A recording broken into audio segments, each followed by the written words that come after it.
ಅಡುಗೆ ಸಿಲಿಂಡರ್ ಸ್ಫೋಟವಾದ ಪರಿಣಾಮ ಇಡೀ ಗುಡಿಸಲು ಸುಟ್ಟು ಭಸ್ಮವಾಗಿದೆ. ಗುಡಿಸಲಿದ್ದಂತಹ ಎಲ್ಲ ವಸ್ತುಗಳು ಕೂಡ ಸುಟ್ಟು ಹೋಗಿದೆ. ರಾಯಚೂರು ತಾಲೂಕಿನ ಏಗನೂರು ಗ್ರಾಮದಲ್ಲಿ ಆಗಿರುವಂತಹ ಘಟನೆ ಇದು. 40,000 ನಗದು, 5 ಗ್ರಾಂ ಚಿನ್ನದ ಕಿವಿಯೋಲೆಯನ್ನ ಆ ಗುಡಿಸಿನಲ್ಲಿ ಇರಿಸಿಕೊಂಡಿದ್ರು. ಬೆಳಗ್ಗೆ ಆಗಿರುವಂತಹ ಘಟನೆ ಇದು. ಬೆಳ್ಳಿ, ಕಾಲ್ಗೆಜ್ಜೆ, ದವಸ ಧಾನ್ಯ ಏನೇನಿತ್ತು ಗುಡಿಸಲಲ್ಲಿ ಎಲ್ಲವೂ ಕೂಡ ಬೆಂಕಿಗೆ ಆಹುತಿಯಾಗಿದೆ. ನರಸಿಂಹಲು ಎಂಬುವರ ಗುಡಿಸಲು ಇದಾಗಿತ್ತು. ಗ್ಯಾಸ್ ಸೋರಿಕೆಯಾಗಿ ಈ ರೀತಿ ಹೊತ್ತಿ ಓರ್ದಿದೆ ಅಂತ ಗೊತ್ತಾಗ್ತಾ ಇದೆ. ಮನೆಯಲ್ಲಿದ್ದಂತಹ ಪತಿ ಪತ್ನಿ ಪ್ರಾಣಾಪಾಯದಿಂದ ಪಾರಾಗಿದ್ದಾರೆ. 5 ಕುರಿಗಳು ಸಜೀವವಾಗಿ ದಹನವಾಗಿದೆ.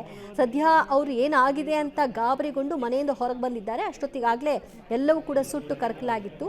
ದೃಶ್ಯದಲ್ಲಿ ನೀವು ನೋಡ್ತಾ ಇದ್ರಿ, ಎಲ್ಲವೂ ಕೂಡ ಚೆಲ್ಲಾಪಿಲ್ಲಿ ಆಗಿದೆ. ಆ ಮನೆಯಲ್ಲಿದ್ದಂತಹ ಯಾವ ವಸ್ತುಗಳು ಕೂಡ ಈಗ ಸಿಗಲಾರ್ದಂತಹ ಹಂತಕ್ಕೆ ಹೋಗಿದೆ. ಅವರೇನೋ ಪಾಪ ಸಣ್ಣ ಪುಟ್ಟ ದುಡ್ಡು, ಒಡವೆ ಇಟ್ಕೊಂಡಿದ್ರು, ಅದು ಕೂಡ ಹೋಯ್ತು. ನೆಕ್ಸ್ಟ್ ಅದಕ್ಕೆ ಹೇಳೋದು